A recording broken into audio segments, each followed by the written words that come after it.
Okay, my name is Penelope Manzo. I'm 36. Today's date is May 3rd, 2008. We're in Sacramento, California, and the person I'm interviewing is my mom. I am Joanne McCain. I am 61. Today's date is May 3rd, 2008. The location is Sacramento, California, and I am Mom. So you asked me a question today about what got me started with this, and it was a couple of things. The first thing that got me hooked on this idea was the idea that about our family, and we were talking about this when you came to visit last time.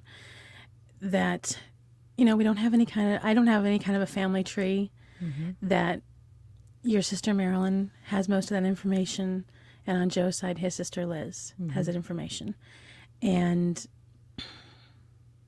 between that and Jacob bringing home Rashenka's eggs. Yes.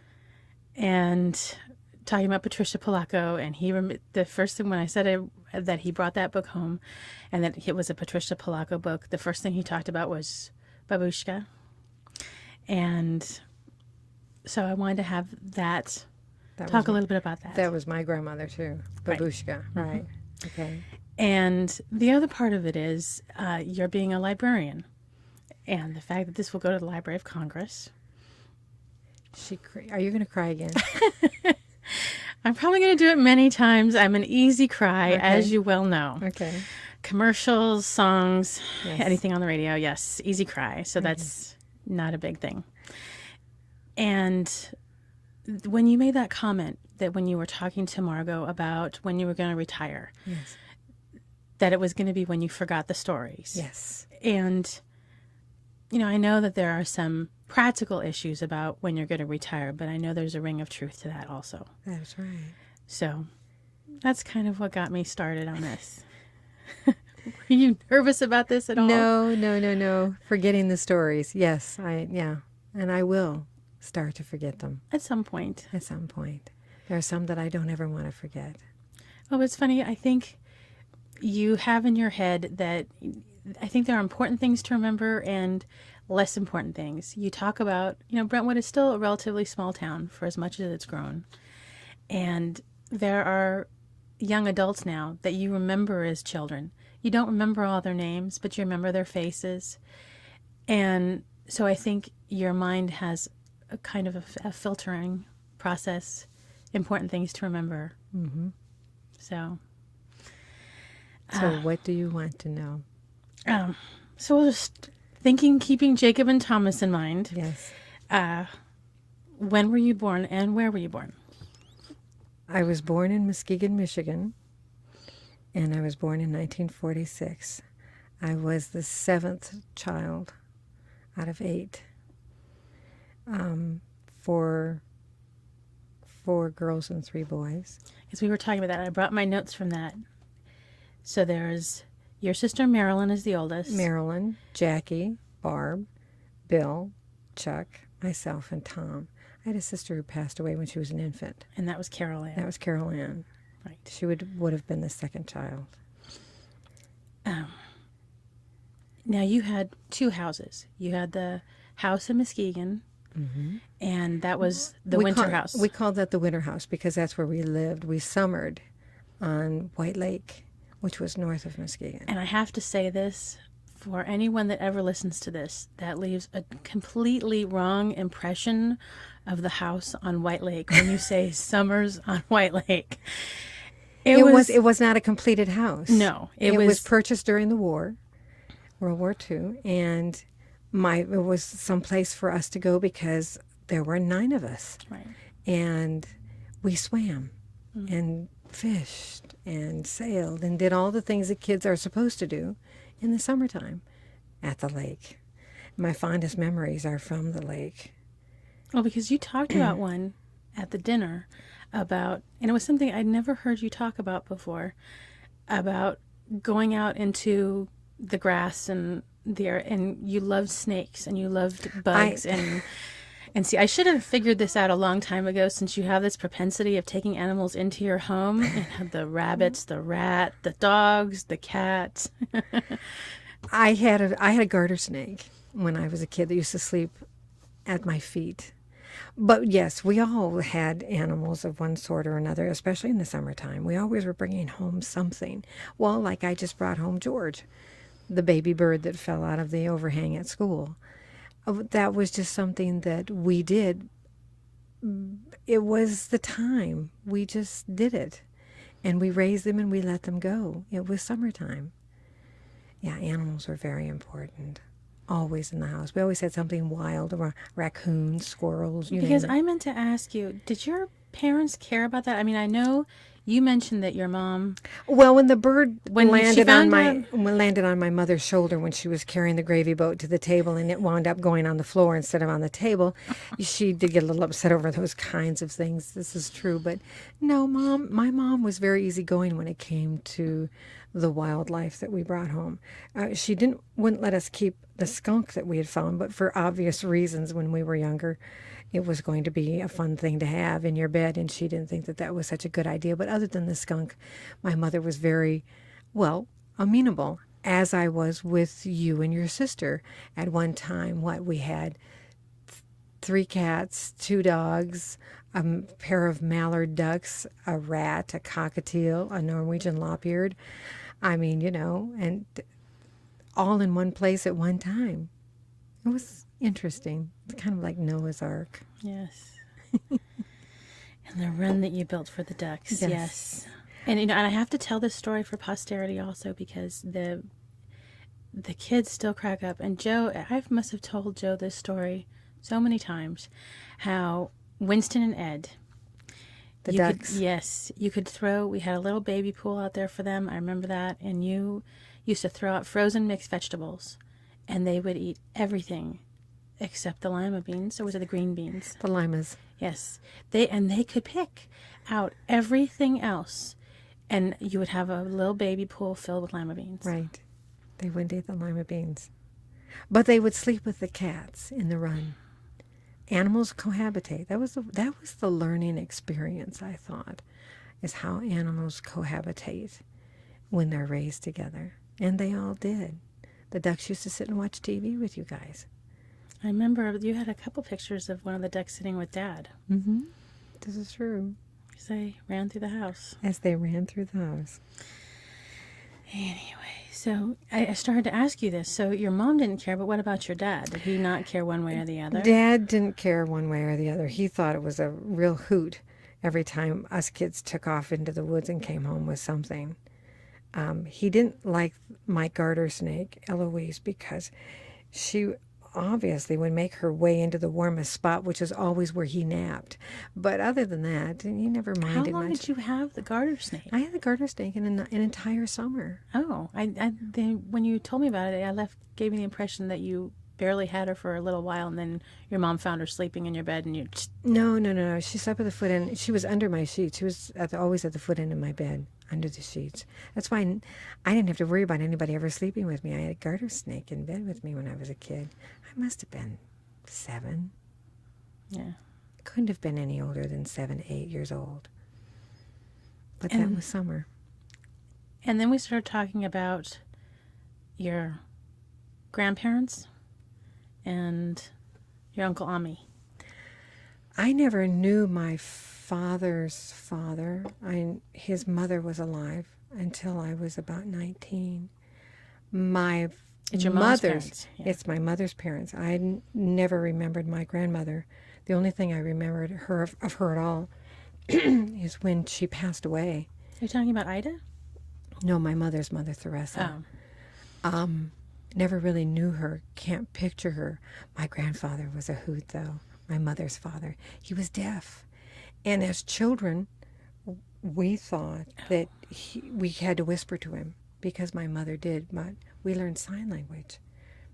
We did the same thing my mom did, learning sign language, but didn't really comprehend it. We would use sign and speak to him in a whisper, thinking that he was hearing us. He was a delightful man. He used to let us put rollers in his hair. I mean, delightful man. And that was Pete. That was Pete. Peterson. Pete Peterson. And I remember him when I was in 3rd or 4th grade. He passed away. He was living with us, and he passed away in my bed. I had a hard time going, back into my bedroom when he died. He was an adorable man, but the idea of it. But they didn't live long enough. My entire family on both sides were very old. My grandmother on my father's mother was one of 13 children, but they were all old by the time I even began to remember them. The farm was the only thing. The connection really with them was going to the farm and the family reunions. We would see them all, but that was once a year. Not very close to them, but there were hundreds of them. We would have 120, 130 people at a family reunion, and I would know maybe 5. And you see, I think the reason why I grew up kind of with a misconception about how old everybody was is that, Dot was around. I mean, not that I ever saw her, but you got cards from her and pictures and things like that. It was my father's sister. Right. And so never had the impression that she was basically the youngest, and Yes. everybody else was so much older. Yes. So They all were. My father was the oldest, but he had 3 sisters, and by the time you girls were born, Aunt Dot would have been the only one that was still alive, and then she passed away. And I only saw them when I lived in Michigan. I never saw them again from the time I left, and I left Michigan when I was 19. now, why can't I remember the name of the book? Okay, Patricia Polacco, The Cake. Thunder Cake. Thank you. Yes. The farm in that story, are you talking about Ami's farm in that? Yes. Okay. Patricia Polacco grew up not far from the farm people. It was outside of Detroit, about 30 miles from south of Detroit. And that's where she grew up. And that's where the whole farm family was. And that's how I learned about a thunder cake, was from the farm family and from my mom. Whenever we had huge thunderstorms in Michigan. And I was afraid of thunderstorms. And she used to she and I would bake a thunder cake whenever the storms were coming. And Patricia Polacco wrote her book about that very same thing. So, yeah, there was a connection there. That's why I loved it when Jacob fell in love with Polacco's stories, because she writes of that era and of that time and place, the place particularly. Now, in was Michigan. Ami the only one to have a farm, or did the other relatives have their own? And it was just you met. Ami was the only one who had an active farm. We used to go there when I was a child, when hunting season began. Right. That was my only connection with the farm. We never went there at any other time. It was either for that or at the same time a family reunion. And then the family reunion stopped when I got to be about 11 or 12. And they were the ones. So there's a mixture of. It's French Canadian. Right, French and English. Yes. And then Danish. On your mom's side, on your dad's side, and then on your mom's side, Danish and German. Yes. Grandma Zembach came right from Germany. And my grandfather came from Denmark as a child. What was the worst thing you ever did to get in trouble? Was it at the Michigan house, or the Muskegon house, or the summer house? It was at the summer house. We'd brought home the worst thing I ever did, the most trouble I ever got into. It probably involves an animal. Yes, it was a squirrel. We brought a squirrel home, and it had a hurt leg, and we had it in a box, and we hid it for my mom. But it needed to be fed, and I lifted the lid, and it jumped out and it bit my brother, and it took off into the rafters. Oh my God, it took the neighbors to help us get that thing out of the house. My mother had a fit. We were banned from bringing anything home the remainder of the summer. It created havoc. It broke things it's running around trying to get out of the house. It wasn't as hurt as we thought it was, but it was really cute, obviously. Is that where you think you got your preponderance for taking in injured animals? Yes. Because that's where half of our animals came from. Yes. We had 11. The ducks were abandoned or injured? Abandoned. Yeah. The ducks were Winston abandoned. and Ed. Yes. The rat was injured. Yes. I forget about the rabbit. I think abandoned. Abandoned. I think the cats and the dog PJ were the only ones that weren't, and I don't think Bomber and Gandalf Gandalf were abandoned. No. but all the ones later in memory, all abandoned or injured. Right. That's why you girls don't have animals, really. We that have, was we have left medical up to- projects. That was medical projects. That was left up to your mother. Well, I still do it. Do you think you were happy as a child? I mean, I get two parts of that. As Especially a child, yes. I lived in an idyllic world as a child, having an entire lake that we could simply disappear on at any moment in time. It was older, when I became older, that it was more stressful. But as a youngster, I had a great childhood. The things we did, the places we went as a family, all 7 of us, 8 of us kids or 9 of us would load into a car and we'd take off for Mackinac Island because we lived in Michigan.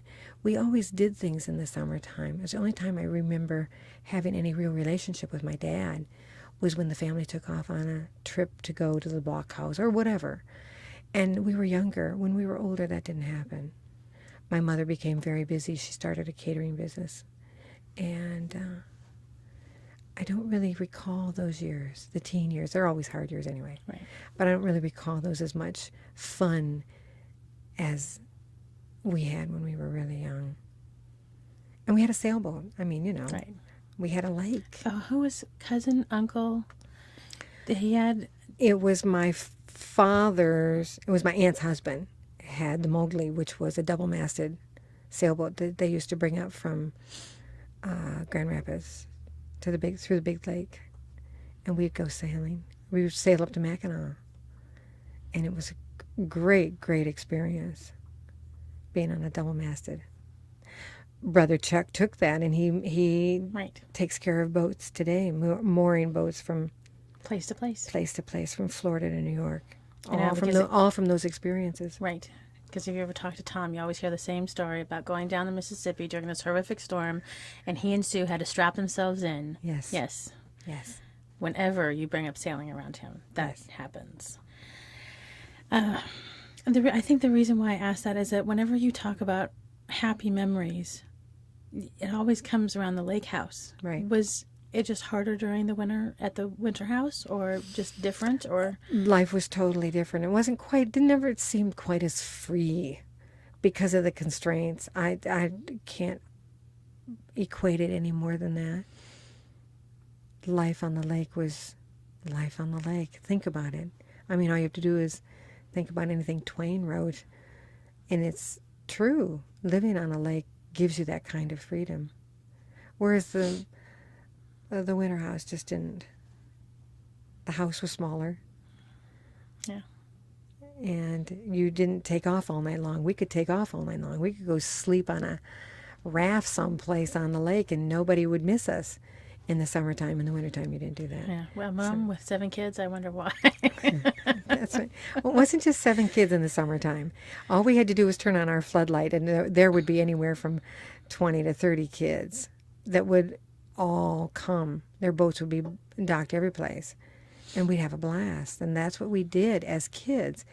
We didn't go to movies. We didn't, carouse around town. Town was 2 blocks long, and that was it. So yeah, those were the fun times. And I think you saw one of my questions at the house, so I was going to ask you about this. You're a big singer as far as singing to the kids and singing to Peyton. Mm-hmm. So was there a favorite song of your mom's?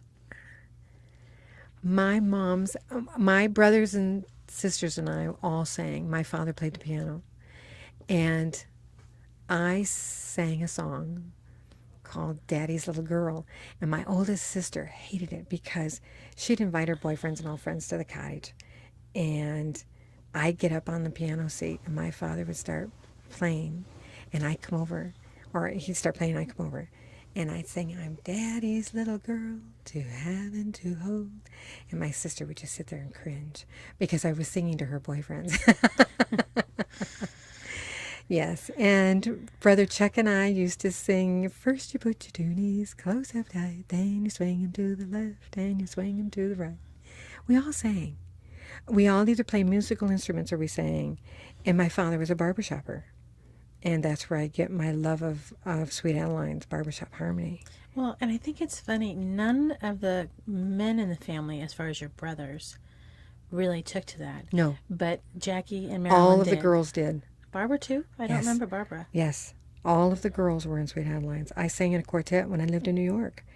Your Aunt Marilyn was in a Sweet Adeline International Champion quartet in 1960. It became a big part of our lives. We didn't sing at any other time except the summer. My father would sit down at the piano and he'd start playing Roll Out the Barrel, and we'd do it in four-part harmony. Even the boys, but the boys never went into barbershopping like he did. It was my father's thing. It wasn't their thing, it was my father's thing. But we always sang. And it didn't make any difference what it was. We all learned how to play the piano. I tried to impress him about a year before he died. I taught myself to play the Moonlight Sonata and went back to Michigan to see him. And I said, Daddy, you got to listen to this. And I sat down to play the Moonlight Sonata. And he got up and walked out of the room. It wasn't his type of music. It wasn't, and I didn't realize that. It angered me, but I didn't realize it until later. It was just not his kind of music. If it had been Roll Out the Barrel, he would have been right there at the piano with me, as old as he was and arthritic as he was. But it wasn't, and it really kind of hurt my feelings. But, And did you kids. Did you get the idea as far as doing that when I started to play, when I started my lessons? Yes, is when I got the music. I know how to play a piano. It's just that I haven't done it in years. I no longer have one, obviously. But when you girls were taking piano lessons, that's what inspired me to do it. And I did it, and I did a good job of it. I just didn't have an audience for it. It was my thing. It wasn't anybody else's thing. That's all right. Music, however. You played the what? You played the flute. The piano and then the flute. Mm-hmm. And your sister played the piano.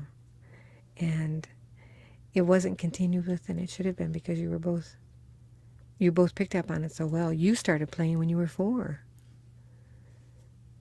You were taking piano lessons when you were 4. In fact, the piano teacher was a little bit skeptical, but when you played for him, he was excited with it.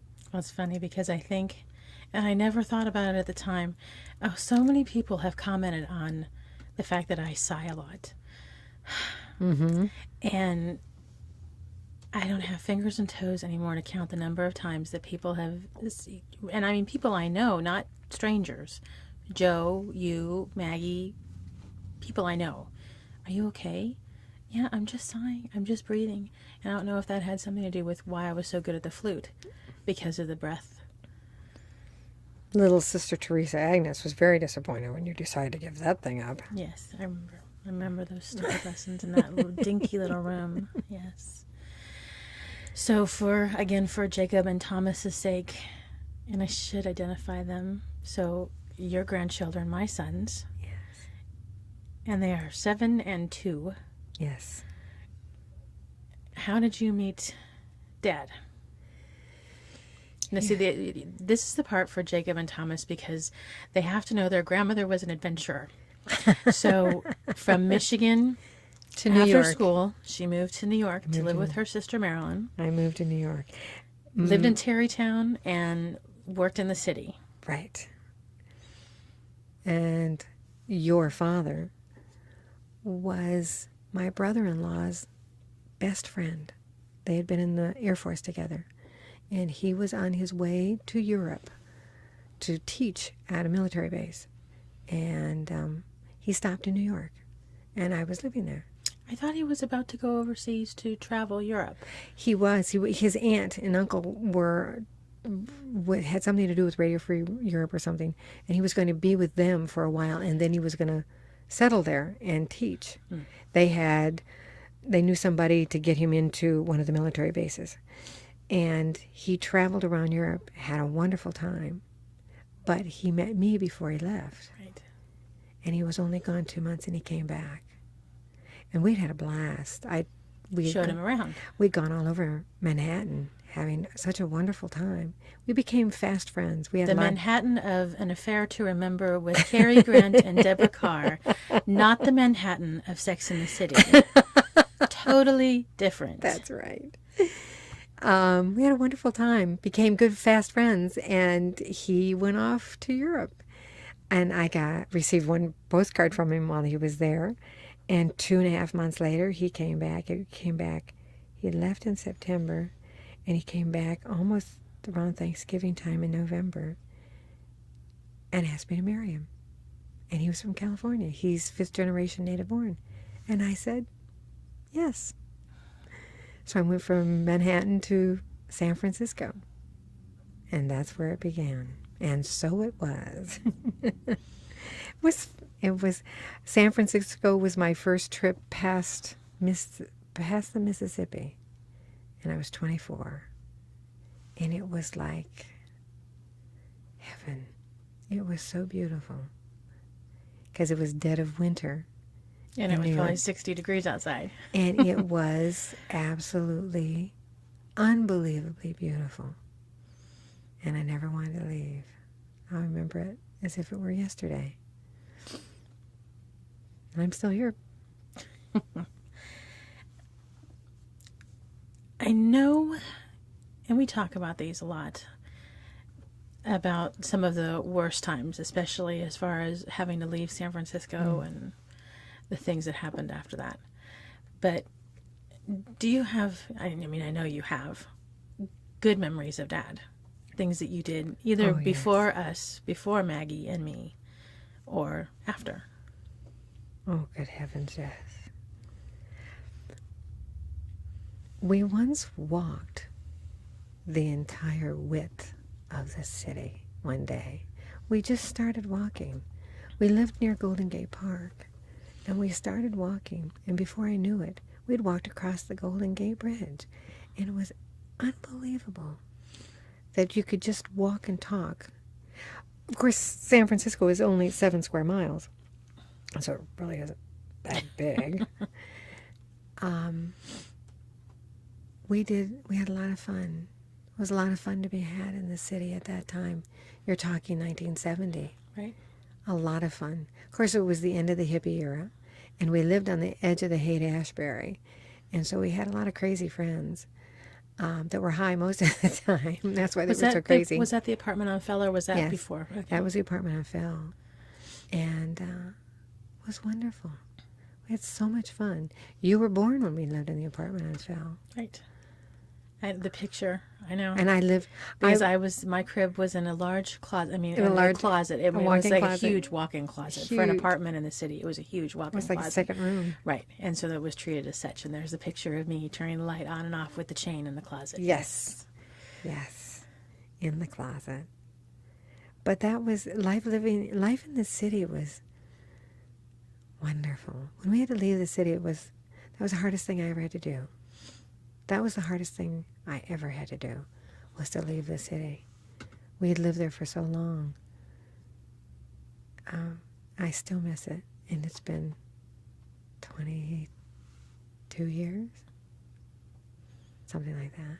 But, I fall back on, Joe always asks me, because he's seen the house that we lived in on Quintera, and would you go back?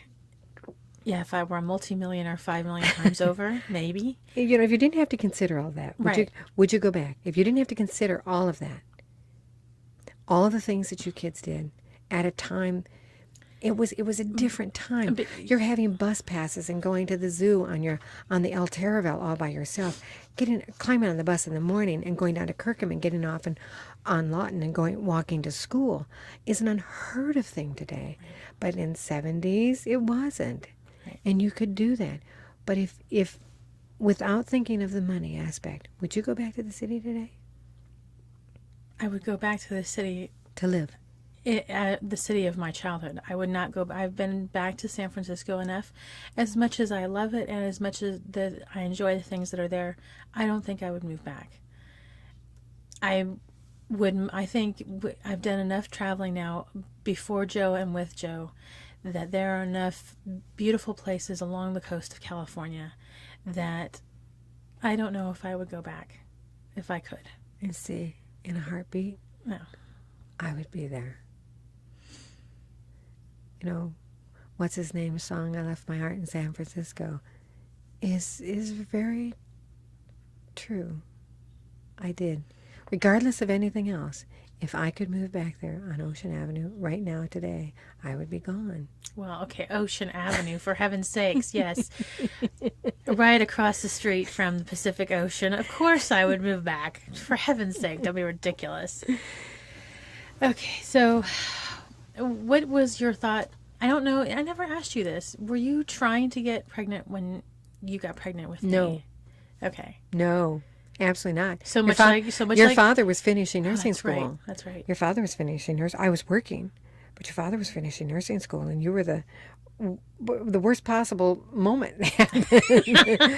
I mean, I even considered, this is not a good time to start a family. And it was your dad who said, it's what we want. How can you not? And we will make do. A door will close and a window will open. And it did. Doors closed and windows open. There was you. And we had this wonderful house that just was there. And then your sister. And we were there. Door closes. Windows always open. Well, and I think if you could name the most important person in your life, who do you think that would be?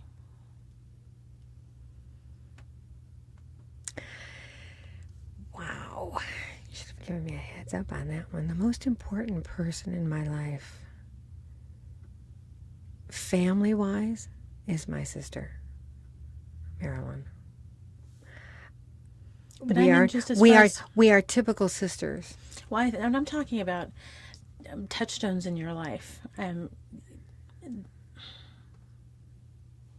do you think that would be? You still Marilyn? Marilyn and Don, her husband, yeah, they've always been that beacon in the dark. In my darkest times, I know I could always. We aren't physically that close. She lives in Southern California, but yeah, Marilyn and Don have always been very, very important in my life. Well, family-wise, yeah. Through the darkest points, but I wonder. You never said if becoming a librarian was something you ever thought about doing, or was it something you fell into when Maggie and I were in school? It was a door that was open. Windows close, doors open, doors close, windows open, kind of an attitude. It was something that happened. I was very close to the sisters at the school where you were going, and they needed a librarian. I knew about libraries. Sister Michael was one of the nuns that came in the summertime and taught me all I needed to know about running a library. And it wasn't until we moved to the East Bay that I went to school to get my certification. But yeah, it wasn't a job. I was in the computer industry down in San Francisco. That's where I started, was working with computers. And the library was just something that fell into my way. And I've been a librarian for 32 years, 35 years. And Fighting computerization. Every step of the way. All the way. Yes. All the way. Yes, this is true. Fighting computerization. And I love every minute of it. I was not prepared to do it when I was younger. I never would have done it when I was younger. Is there something you thought you wanted to do when you were younger, or just it was what presented itself at the time? Computerization was where I was headed because I knew data processing. I worked in New York in data processing for AT&T. And so that was it. That was a door opening. And falling into the library is where I needed to be happy. I worked competitively in the data processing field. But to be happy and enjoy what I was doing, that was the door that was open to the library. And I've been there ever since. And being the district librarian in Brentwood has brought me no end of happiness. And I'm still doing it today. And people say, when are you going to retire? And that's why I say, when I forget the stories. When I forget the stories. Because I can hold up a book and not even look at it and tell the story from cover to cover. And when I can't do that anymore is when I need to leave. Because that would be hard.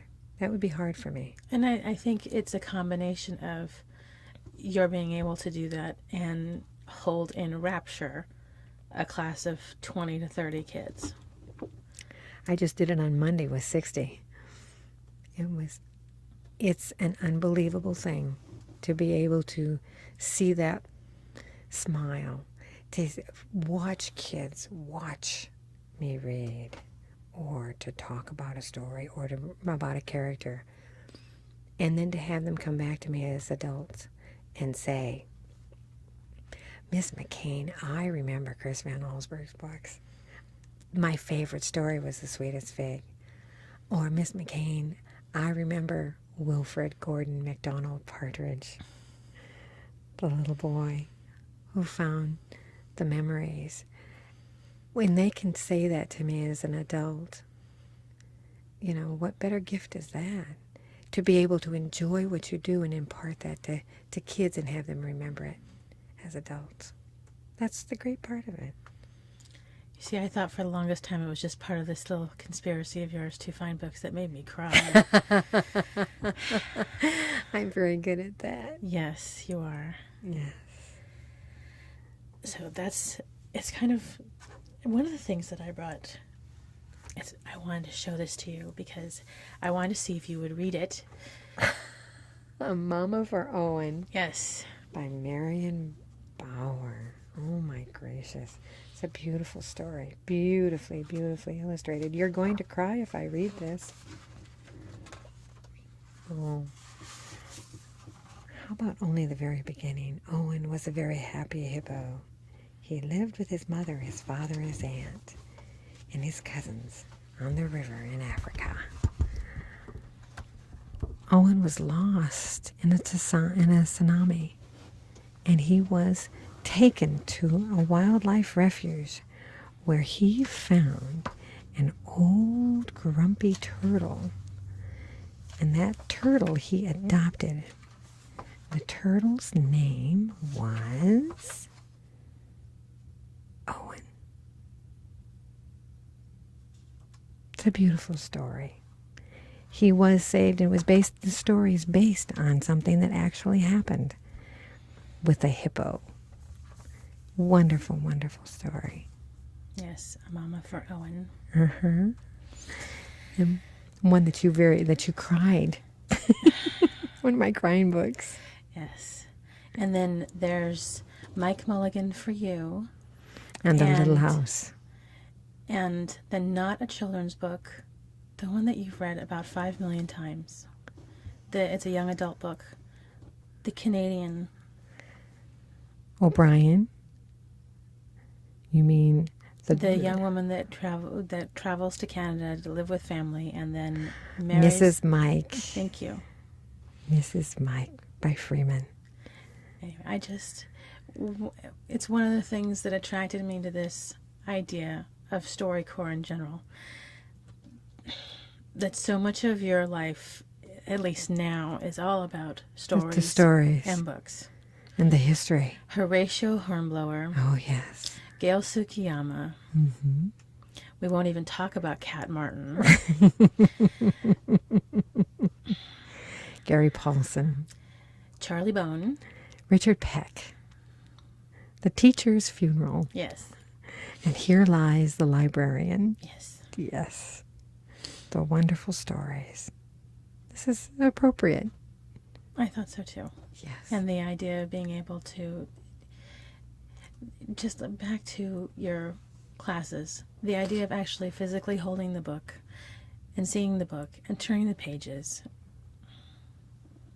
and telling the story, even if you remember it. What a great life. It's been a good life.